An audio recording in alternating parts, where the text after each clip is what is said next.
ये आकाशवाणी है। कोविड-19 विशेष कार्यक्रम के अंतर्गत प्रस्तुत है कोरोना वायरस संक्रमण की वर्तमान स्थिति पर चर्चा, जिसे प्रस्तुत कर रहे हैं आकाशवाणी संवाददाता नवीन सक्सेना। इस कार्यक्रम में आमंत्रित स्वास्थ्य विशेषज्ञ हैं डॉक्टर नरेश गुप्ता। नमस्कार। कोविड-19 के खिलाफ दुनिया के सबसे बड़े टीकाकरण अभियान की आज शुरुआत हो चुकी है।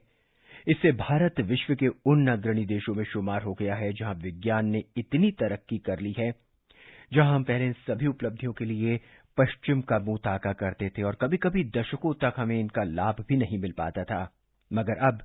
मगर अब हमारे वैज्ञानिक उस स्तर तक पहुंच गए हैं जहां वो अपनी सफलता से दूसरे देशों के साथ साझा कर सकेंगे। लिहाजा देश के लिए प्रसन्नता का दिन है और साथ-साथ गर्व का भी दिन है। ईश्वर से यही प्रार्थना है, सभी रोग मुक्त हो। आज से देश में कोविड वैक्सीनेशन का श्री गणेश हो रहा है। पूरा देश जो है आशा और उम्मीदों से इस वैक्सीन को देख रहा था और आज ये टीकाकरण देश और दुनिया के उसे कोरोना वायरस को खत्म कर देने के लिए शुरू हो चुका है। फिर भी कोरोना और इस वैक्सीनेशन को लेके हमारे ज़हन में बहुत से सवाल हैं और समय-समय पर हम उन सभी सवालों का निराकरण कर रहे हैं। हमारे साथ होते हैं स्वास्थ्य विशेषज्ञ जो आपके सवालों का जवाब देते हैं। आज हमारे साथ हैं डॉक्टर नरेश गुप्ता। डॉक्टर नरेश, कार्यक्रम में आपका स्वागत है। धन्यवाद नवीन जी।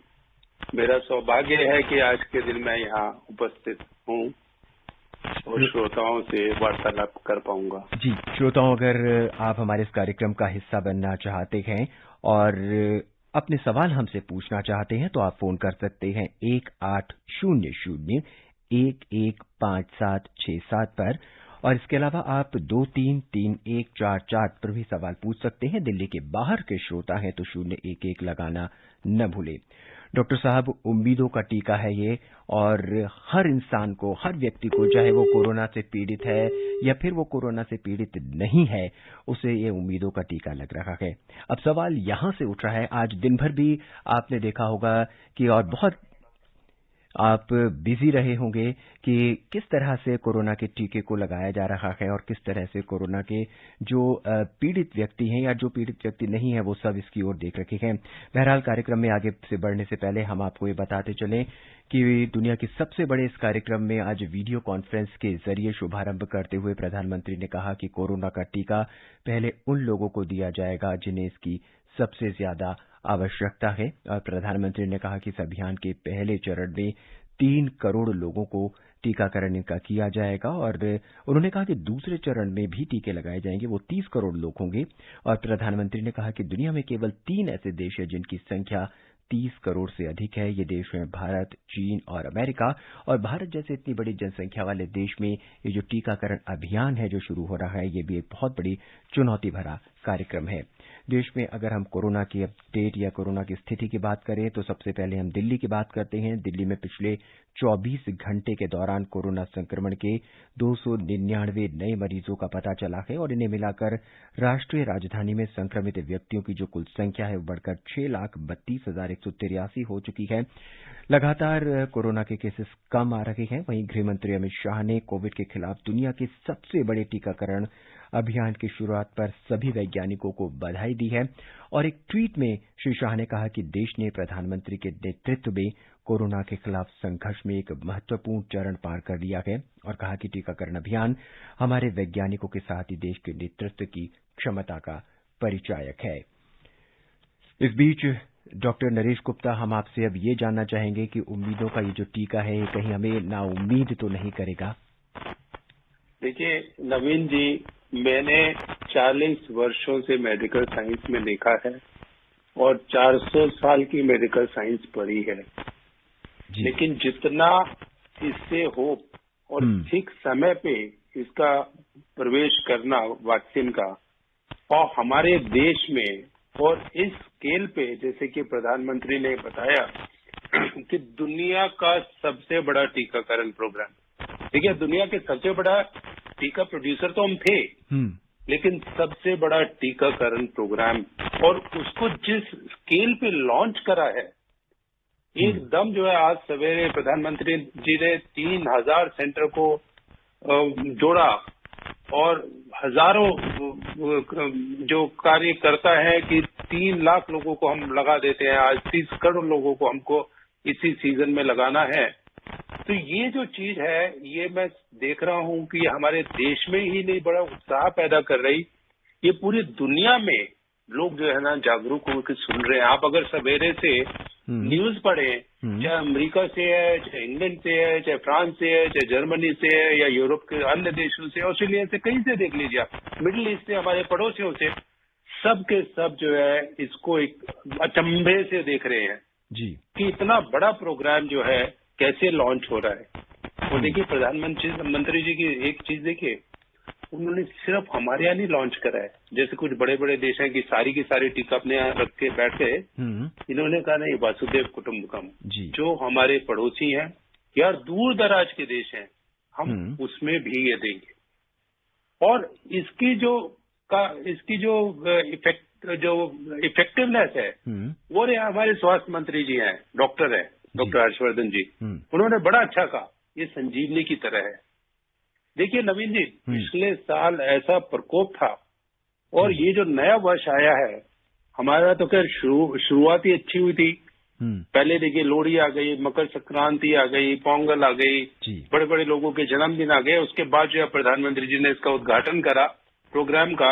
ये अच्छी चीज लेके आया है, और इस अच्छी चीज का हमें जो है सदुपयोग करना चाहिए और इसका फायदा उठाना चाहिए। क्योंकि आप ये देखेंगे कि कई देश अभी भी ऐसे हैं यूरोप में, अमेरिका में, जो कि इसकी भयंकर चपेट में हैं, और कोई नहीं कह सकता कि ये कब दोबारा आता है और कब नए स्ट्रेन के साथ आता है। तो जब तक वैक्सीन है और हमारा कंट्रोल अच्छा है कोविड के ऊपर, मेरा ख्याल है सबको इसका फायदा उठाना चाहिए, जैसे जैसे ये प्रोग्राम के अनुसार चलेगा। डॉक्टर नरेश, इस मुकाम तक पहुंचना जितना कठिन था, आगे की राह भी उतनी ही चुनौतीपूर्ण होगी। देखिए ऐसा है, चुनौतीपूर्ण तो नहीं होनी चाहिए जी, लेकिन मैं नवीन जी एक बात बता रहा हूँ, ये जितना मीडिया आ गया है उसकी वजह से लोगों की सोच जो है बहुत आगे तक चली जाती है जी, कई बार इतनी आगे तक चली जाती है कि उसकी जरूरत नहीं होनी चाहिए। अब इसमें वैक्सीन के मुकाम में मैं ये देखता हूँ कि लोग जो है दुविधा में आ जाते हैं कि मैं लूं कि नहीं लूं, ए वैक्सीन लूं कि बी वैक्सीन लूं। देखिए इसका कोई अंत नहीं होता है। जब आप मार्केट में भी कोई चीज खरीदने जाते हैं कोई अंत नहीं होता है, लेकिन डिसीजन आपको करना होता है।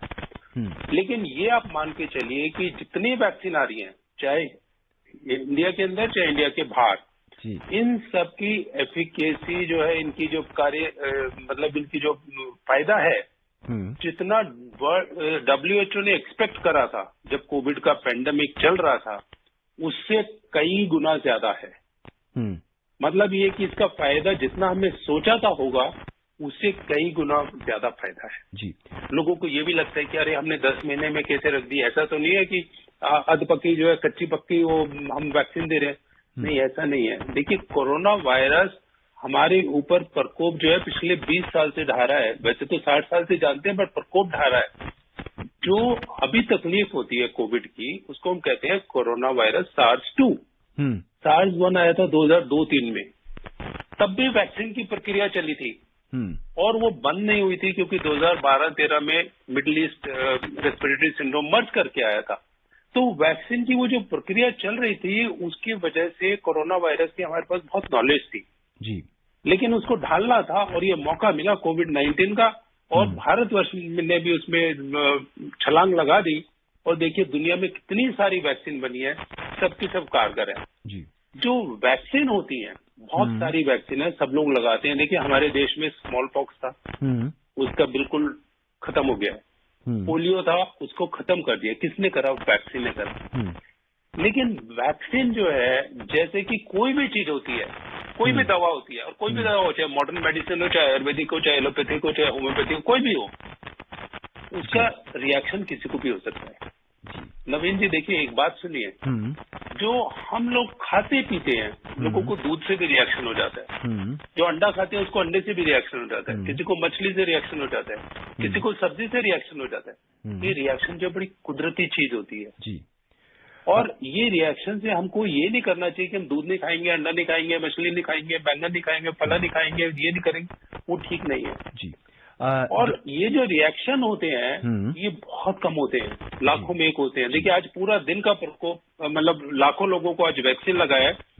स्वास्थ्य मंत्रालय ने कहा है कोई भी एक व्यक्ति रिएक्शन की वजह से कहीं किसी अस्पताल में दाखिल नहीं हुआ। और डॉक्टर ये बहुत पॉजिटिव है, बहुत ही सकारात्मक है कि इतना बड़ा वैक्सीनेशन प्रोग्राम हुआ है। और जहां लोगों के मन में ये आशंकाएं थी, बहुत संशय था कि इसके कुछ साइड इफेक्ट होंगे, और पूरे दिन भर ऐसा कुछ भी नहीं हुआ जी। मतलब मोटे मोटे तौर पर कुछ नहीं हुआ, लेकिन आप ये देखिए कि आप इसका फायदा सोच के चलिए जी। हम लोग जो दवाई देते हैं, हम लोग एंटीबायोटिक देते हैं, हम बी कॉम्प्लेक्स देते हैं, ये सोच के देते हैं कि मरीज को फायदा होगा, और ये मान के देते हैं कि उसका जो फायदा है वो कई गुना है, साइड इफेक्ट बहुत छोटा सा हिस्सा है, और वो साइड इफेक्ट जो होगा वो कंट्रोल में भी आ जाएगा। और देखिए प्रधानमंत्री जी तो यहाँ तक गए, हमारे देश के जो पॉलिसी मेकर्स हैं, कि अगर किसी को कोई रिएक्शन होता भी है उसकी केयर देखभाल हम करेंगे। और वो जो एक वैक्सीन आई है कोवैक्सीन, उसमें तो उन्होंने कहा कि हम उसका कंपनसेशन भी दे देंगे अगर आप हमारी वैक्सीन से आपको कुछ होता है। दुनिया में जो वैक्सीन बनी है और जिसको कि कई लोग समझते हैं कि और भी अच्छी है, पहले आ गई थी, फाइजर की है, मॉडर्ना की है, उन वैक्सीन के भी असर आ रहे हैं, उनके भी साइड इफेक्ट आ रहे हैं, क्योंकि साइड इफेक्ट आएंगे ये सब जगह, लेकिन उसकी वजह से वो देश विचलित नहीं हो रहे हैं, किसी ने प्रोग्राम नहीं छोड़ा है।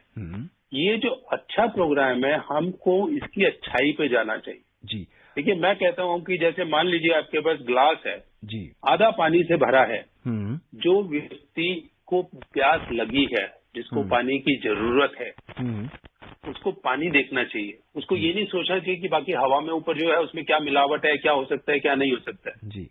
अभी हमें वैक्सीन की जरूरत है, आप उसका फायदा देखिए, क्योंकि अगर खुदा ना खास्ता एक और स्ट्रेन उसका आ जाता है तो हमको नहीं पता चलेगा। स्मॉल पॉक्स कितने साल तक चला, पोलियो कितने साल तक चला, सब वायरस के थे जी। ये जो वायरस है हमको नहीं पता है, इसके आप अच्छी चीजों को देखिए और अच्छे फायदे उठाइए। तो बड़े बड़े डॉक्टर्स ने लगवाया, आपने सब टीवी पे देखा जी। तो ये जो चीज है बड़ी कारगर चीज है, इसको हमें नष्ट नहीं करना चाहिए, वेस्ट नहीं जाने देना चाहिए। कोई नहीं लगाएगा उससे किसी के ऊपर नहीं फर्क पड़ने वाला, उसी के ऊपर फर्क पड़ने वाला है। डॉक्टर साहब, हम आपके माध्यम से जानना चाहेंगे कि वैक्सीनेशन लेने से पहले और वैक्सीनेशन लेने के बाद किन जरूरी बातों का ध्यान रखना चाहिए? देखिए, वैक्सीनेशन लेने से पहले एक तो बड़ा अच्छा सिस्टम ये है कि वैक्सीनेशन करने का जो प्रक्रिया है हमारे देश में बड़ी अच्छी तरह से डिफाइन करी हुई है पिछले बहुत दिनों से जी, कि पहले 1 करोड़ लोग हम उनको देंगे जो स्वास्थ्य कर्मी या फ्रंट वर्कर्स हैं, क्योंकि वो सबके कांटेक्ट में रहे हैं, आते हैं और आगे भी रहेंगे। फिर उसके बाद जो है हम 2 करोड़ और देंगे जो फ्रंट लाइन, पहले हेल्थ केयर वर्कर्स और फ्रंट लाइन वर्कर्स को मिला के 3 करोड़ हो जाएगा। और उसके बाद 27 करोड़ हम उनको देंगे जो कि 50 साल से ऊपर के वृद्ध है या 50 से नीचे हैं और उनको कोई बीमारी है, डायबिटीज है, हार्ट डिजीज है, कोई और तकलीफ है, उन सबको ये दी जाएगी। तो 30 करोड़ को ये सबको फ्री मिलेगी पूरे देश में। तो इन सबका जो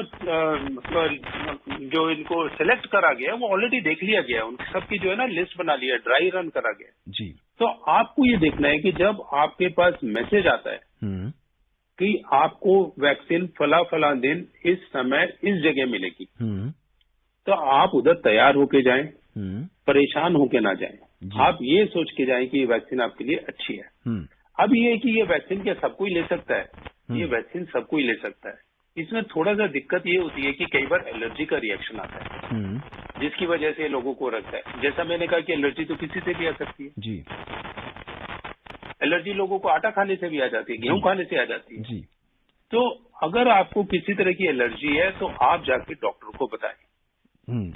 हम लोगों के बारे में कहा जाता है हम लोग इतने केयरफुल नहीं है, ऐसे ही निकाल देते हैं। एलर्जी के बारे में ऐसा रखा है कि जिसको किसी भी तरह की एलर्जी है उसका फैसला जो है डॉक्टर कर दे और वो मरीज ना ले वैक्सीन को भी जी।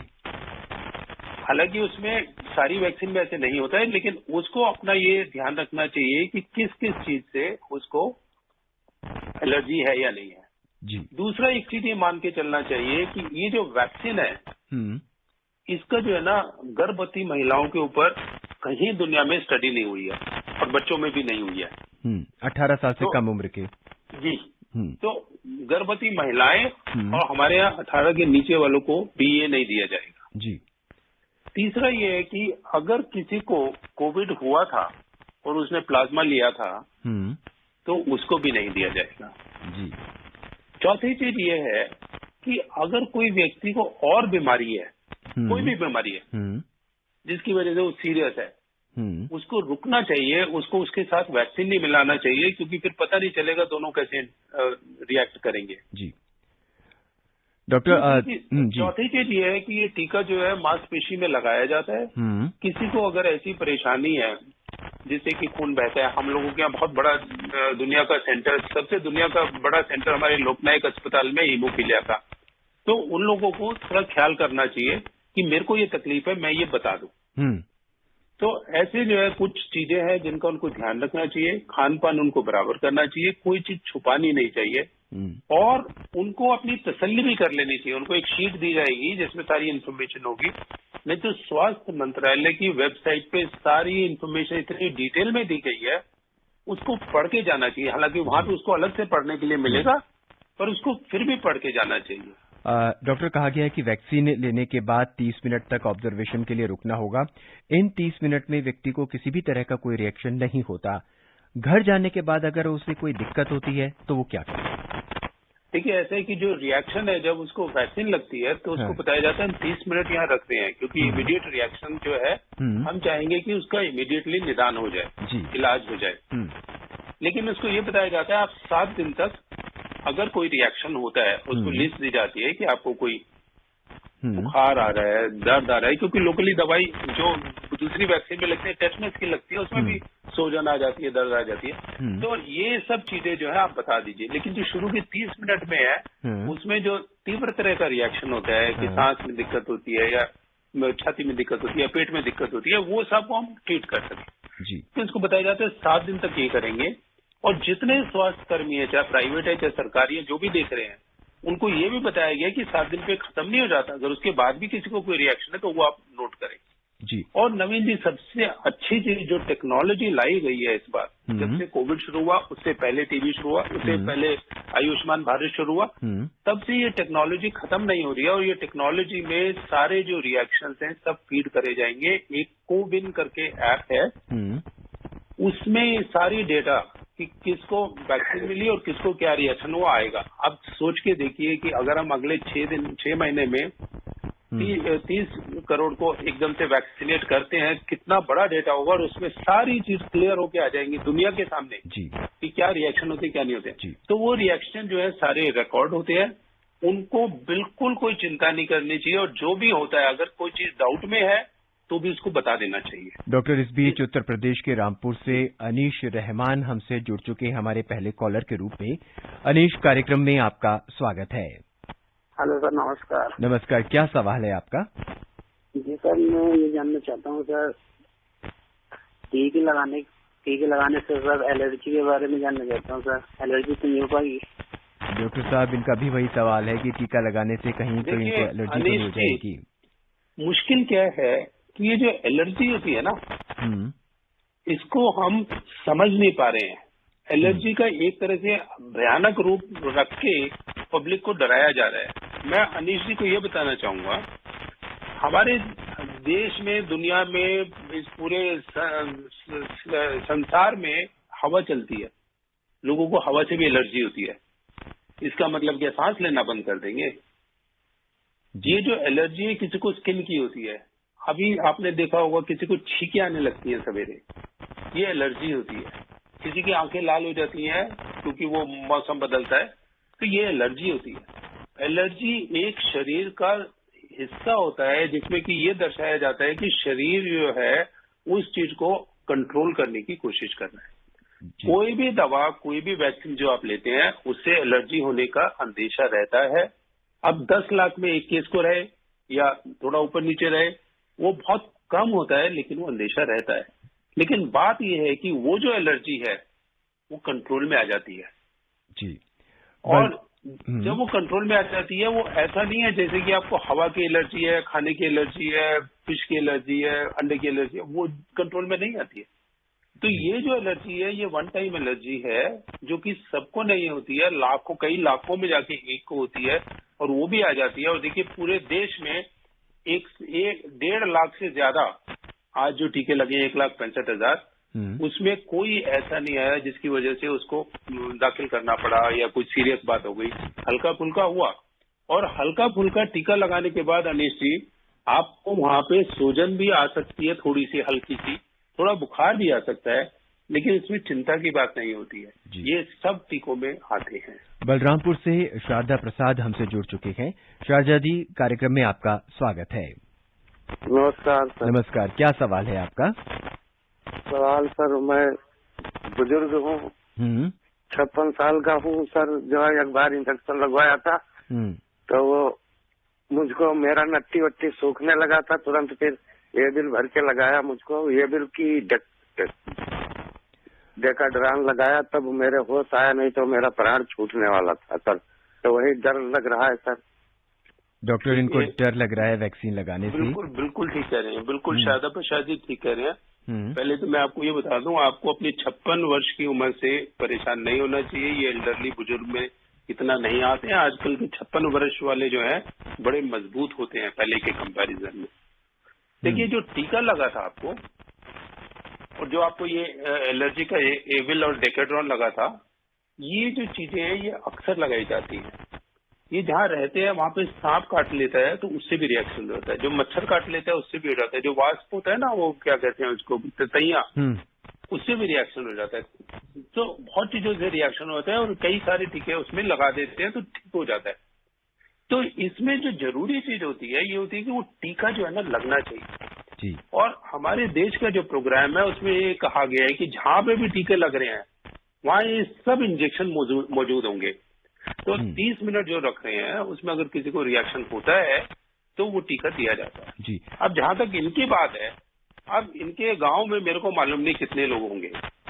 अगर उनके गांव में समझ लीजिए कुछ 1000 लोग हैं, तो ऐसे जो है 15-20 गांव होंगे, तो शायद किसी को एक को ये एड्रेनालिन या एविल या डेकाड्रॉन के टीके की जरूरत पड़ेगी। तो इनको उसके बारे में डरना नहीं चाहिए, परंतु ये सोचना चाहिए कि अगर मैं टीका ले लूंगा तो मेरे को काफी हद तक कोविड होने से राहत मिलेगी। देखिए प्रधानमंत्री जी ने एक बात और कहा है नवीन जी, और यहाँ सब कहते हैं ये कि टीका लगाने का मतलब ये नहीं है कि आप बेधड़क इधर उधर चले। जो प्रिकॉशंस हैं वो आप लेते रहेंगे, सोशल डिस्टेंसिंग की, मास्किंग की, हाथ धोने की, क्योंकि वह चीज जो है आपको कोविड के अलावा दर्जनों दूसरी बीमारियों से भी राहत दिलाती है। तो ये सोच के कि रिएक्शन हो जाएगा।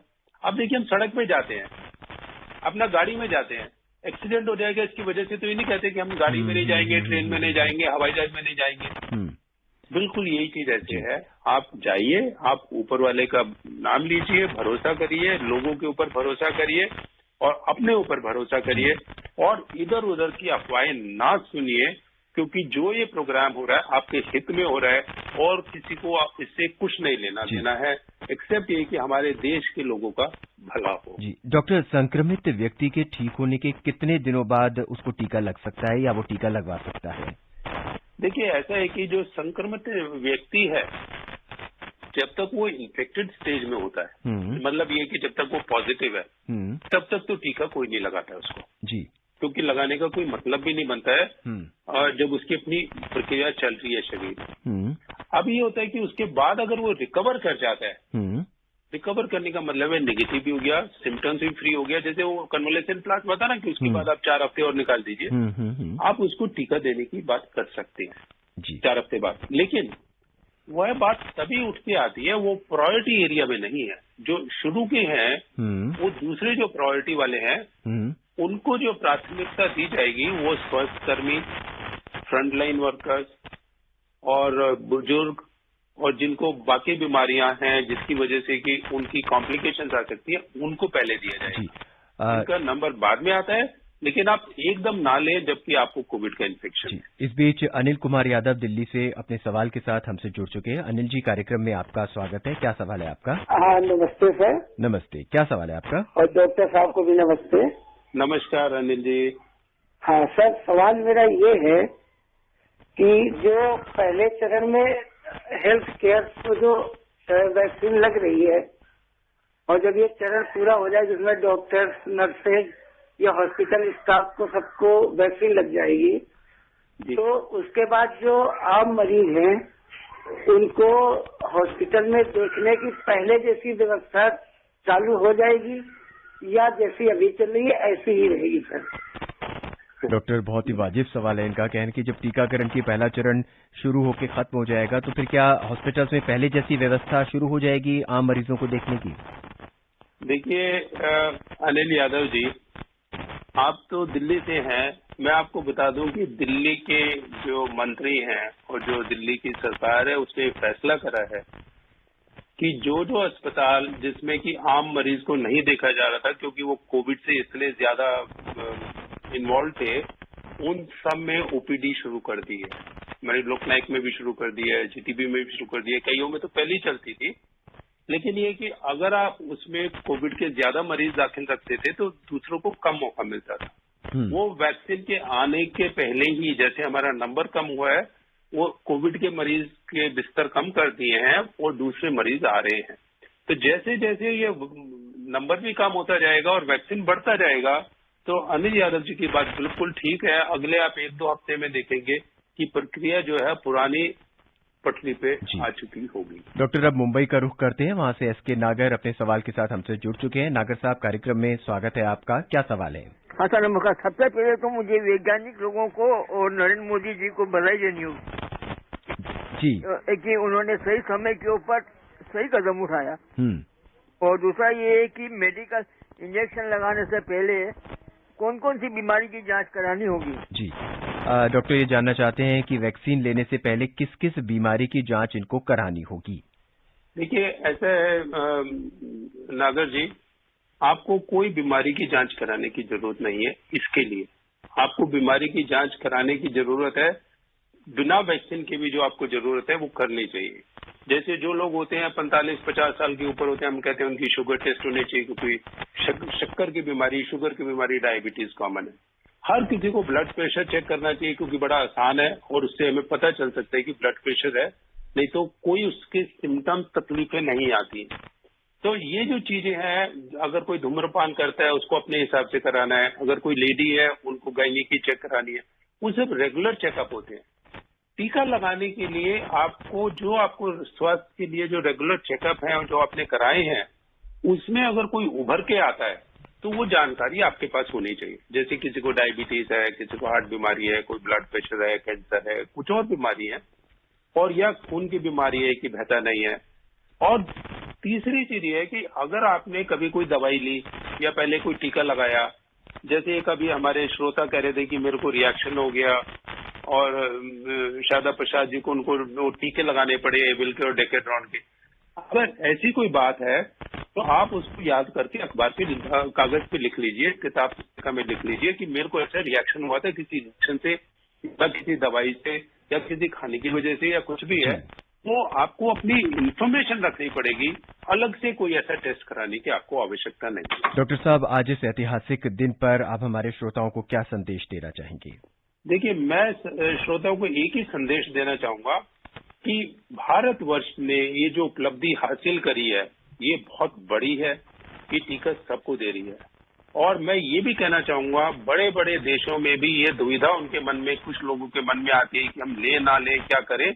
बट कुछ छोटे छोटे देश हैं जो कि आप देखेंगे, जैसे इजराइल है, बहरीन है, यूएई है, उन्होंने इतना टीकाकरण कर दिया है। हालांकि वो लोग अपना टीका नहीं बनाते हैं, कई महीनों से कर रहे हैं। उन्होंने इतना टीकाकरण कर दिया है कि उनका फायदा जो है एकदम से दिखना शुरू हो जाएगा। डॉक्टर साहब, इस कार्यक्रम में आने के लिए टीकाकरण में आगे रहना चाहिए। डॉक्टर साहब, इस कार्यक्रम में आने के लिए और सभी सवालों का जवाब देने के लिए आपका बहुत बहुत धन्यवाद। जी नमस्कार। कोविड-19 विशेष कार्यक्रम के अंतर्गत अभी आप सुन रहे थे कोरोना वायरस संक्रमण की वर्तमान स्थिति पर चर्चा, जिसे प्रस्तुत कर रहे थे आकाशवाणी संवाददाता नवीन सक्सेना।